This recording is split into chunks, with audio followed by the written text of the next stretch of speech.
face, coming down, trying to prevent the layup, but that is just a hard hit. That without Sophie Cunningham in a vulnerable position in the air. Oh, wow. Yeah. About wanting to protect young girls who shouldn't have to go against biological men. Just can you expand your viewpoint on that? I mean, I think I said what I said. I think it's kind of common sense. And I think I'll always believe in that. I think it's really important to protect children. And that's little girls who are also involved in that category. And so I stand on what I said, and I always believe. All right, well, update on the whole WNBA situation. This is not exactly new, but we are basically at a point where black athletes seem to have the belief they're allowed to blatantly attack and assault and basically clothesline the white players on the court.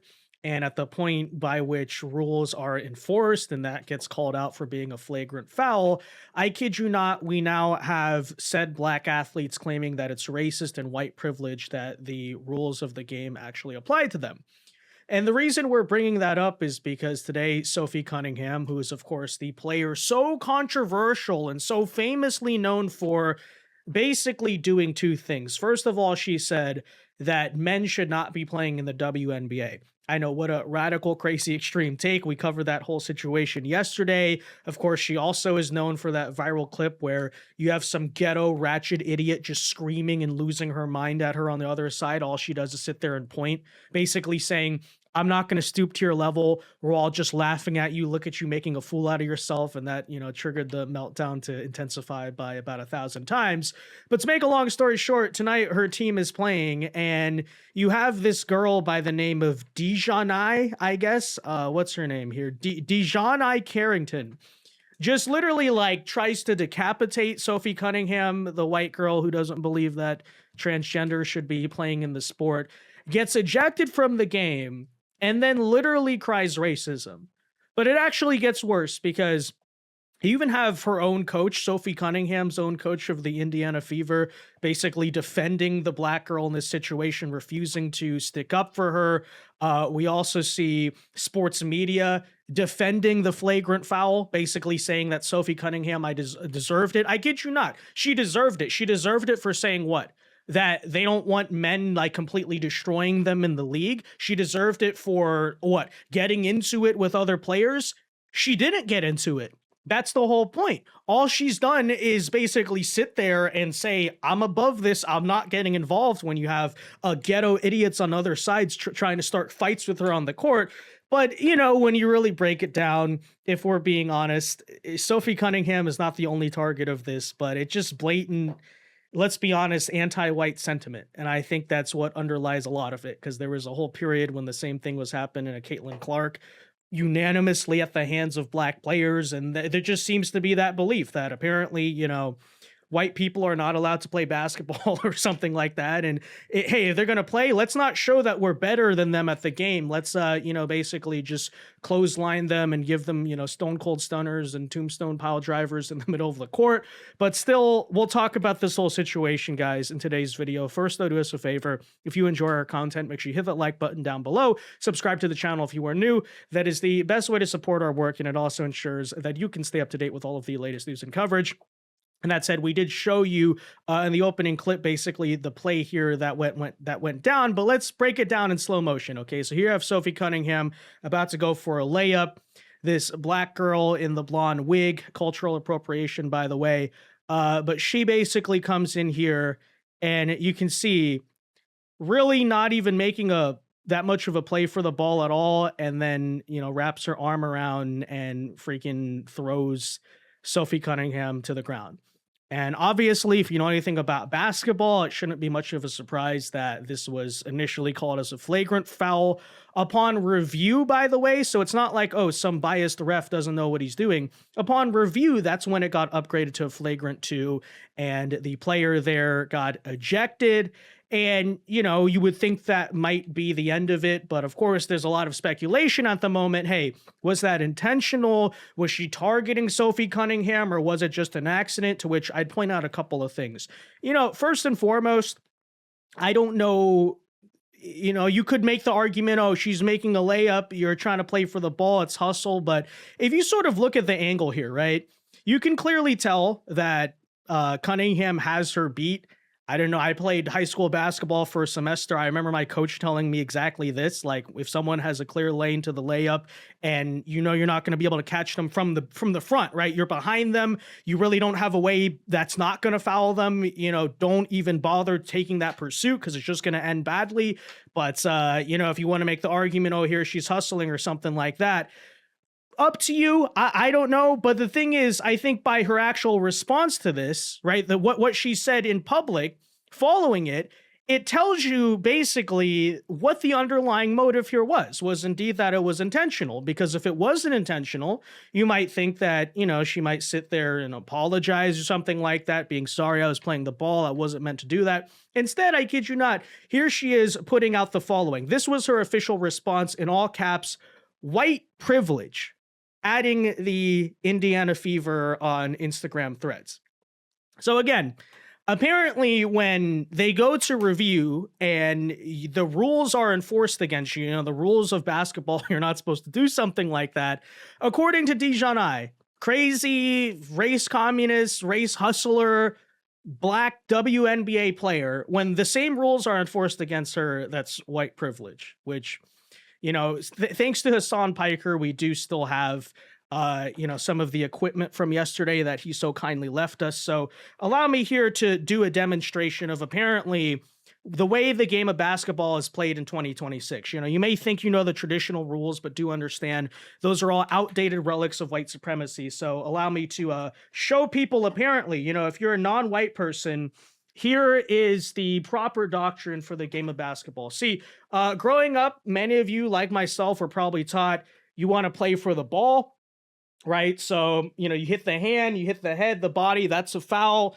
Only try to block the ball. But of course, as you understand, and the Smithsonian, for example, has so graciously informed us, that's actually a construct in itself of white supremacy. So we now have, if you guys are unaware, the deconstructed, okay, we call this critical basketball theory version of basketball, where, of course, no longer are you supposed to play for the ball, but some of the, you know, best defensive tactics include, you know, just throwing a punch right to the face, for example, elbow to the jaw.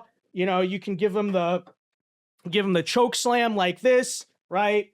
Stone cold stunner, guillotine, right? That's apparently how the game of basketball is played. And if you sit there and say, wait, you know, that's not the way it's supposed to work, that is white supremacy, actually, right? What are you trying to suggest? She doesn't play the game the right way? Well, I don't know. The rules of the game, the fact that she got ejected might, you know, back that up. But no, actually, you know, she only got ejected because she was black. If you saw this foul, right, happen to anyone else, no, that would never result in an ejection. Look at the way she freaking twists the neck too, by the way, right? Could have been a very serious injury. Cunningham understandably gets heated, but, you know, doesn't throw a punch or anything like that, right? Just pushes her back. And you can see, right? Dijonai, no remorse. And that's why I say, right? You know, we can speculate, was it intentional, was it or not? By the response, it seems to me that's kind of an admission. I don't know. Am I wrong about that, right? Does it not sound as if she's basically owning into the fact, oh, you know, I did it because she was the white girl who's against the trans or something like that, and, you know, was making fun of ghetto players for, you know, losing their minds at her because she's just better at basketball than them? Not exactly sure, but you know, there you have that. But here's the thing. You would think you look at a clip like that and it's just pretty indefensible, right? Again, even if it was not technically intentional on her part, whatever, it's basketball. It's not crazy. It's not out of bounds for that to be considered a flagrant 2 foul, right? It's a pretty standard thing. And again, they went to the booth. The referee there arguably was on her side. The referee doesn't call it as a flagrant 2. She just says flagrant 1. It's the booth that reviews and says, hey, you know, after further review, that was a really bad foul. But of course, we have, for example, Sports Illustrated, I kid you not, just endorsing blatant, you know, stone cold stunners and violence being committed against white athletes on the court. Here was their response, was to sit there and actually defend the foul. And by the way, I thought, ladies and gentlemen, again, the whole thing wasn't intentional. Well, here's what Sports Illustrated said, quote, Sophie Cunningham got a bitter taste of karma after drawing flagrant foul in the Fever Sky game here, right? Sports Illustrated's headline is that Sophie Cunningham got a bitter taste of karma by getting clotheslined. Sports media is, of course, broken, which is absolutely true. But, I have to sit there and ask, by the way, what is the karma? Because it'd be one thing to say, oh, Sophie Cunningham did that to someone else, but of course she didn't. In the clip that she got so controversial for, again, doesn't lay a hand on anyone points.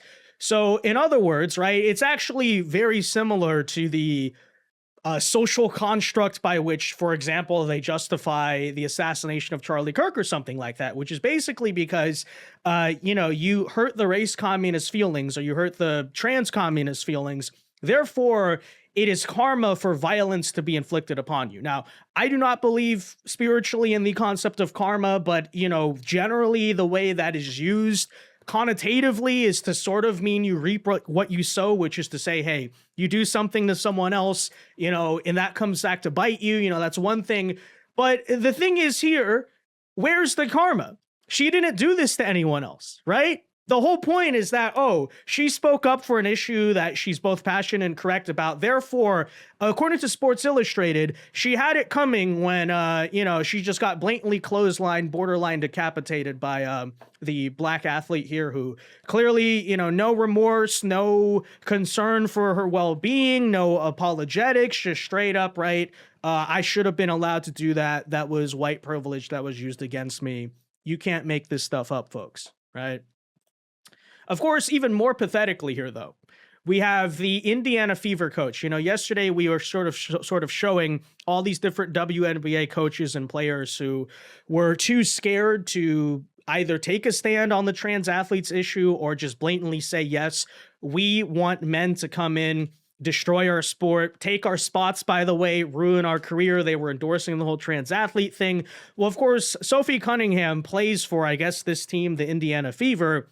And what's interesting about their coach is even when she was personally asked about it, she won't even stick up for her players. So she said, first of all, on the trans thing, she doesn't know the science behind it, as if you need to read 1 million scientific studies to understand why men shouldn't be playing against women in sports, Obviously, there's plenty of science to back it up, but sometimes there are issues that are just common sense in life, and you have characters who will sit there and say, well, do you have a study for that? Do you have a source? I don't know. You can just observe it in basic biology all around you in the world, but still regardless, right?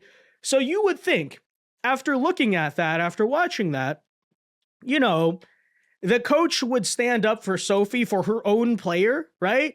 But rather because she herself is, again, too aligned or too scared of the race communists and trans communists all over the league, is actually defending the black athlete who gave her that freaking clothesline and arguing basically that, she was playing the ball and she doesn't believe it was intentional, and basically making the lobbying case to why, I guess, the flagrant 2 should be removed or whatever. Take a listen. One of the things about Nay is that she's going to play her butt off, man. She's going to compete. Nobody's going to go walking in for a layup. And so I don't oppose the hard foul. But I also don't think that she intentionally went for the net.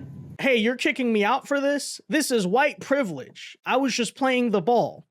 Now, again, I never played basketball at a high level, but I do remember, again, going up into high school, we were taught blatantly don't play like this because, by the way, it's worth noting, Sophie Cunningham still made the shot. And that's the entire reason why you don't do that. If you don't have a good angle by which you're not going to foul someone on a layup, you don't take the chance, because basically all you're going to do is get a foul. They'll probably still make the shot anyway if they're a decent enough player, especially at the professional level here, which is why I'm pointing this out. If this happened, for example, in some rec league basketball game, you could convince me, oh, it's just a hustle, nothing malicious meant by it. But, supposedly, following up on yesterday's video, that Rachel Maddow wannabe lady out of Minneapolis was telling us to our faces that we need to respect women's basketball it's insulting to suggest that, you know, the men know what they're doing and they play better. And, you know, these women have experience, they're professionals, et cetera, et cetera. Okay, you know, if that's the case, if you want to be treated as a legitimate sport of serious professionals, then I'm going to apply that same logic as I would men's basketball and ask the question, right? Unless you're in a situation where you direly need to foul, which they were not, even then you don't foul like that, right? But, you know, what the heck are you thinking? You don't play the ball this way. This is not making a play on the ball, right? You're way behind her. She has you totally beat. The only thing you can do is basically foul them. But again, because this is at a high level, this is basketball playing at a higher level, they're probably still going to make the layup anyway. So all you drew was an and one. So, you know, I don't really buy the idea, again, especially if we're supposed to treat a WNBA as a serious sport, which, let's be honest, is a very questionable stance in itself.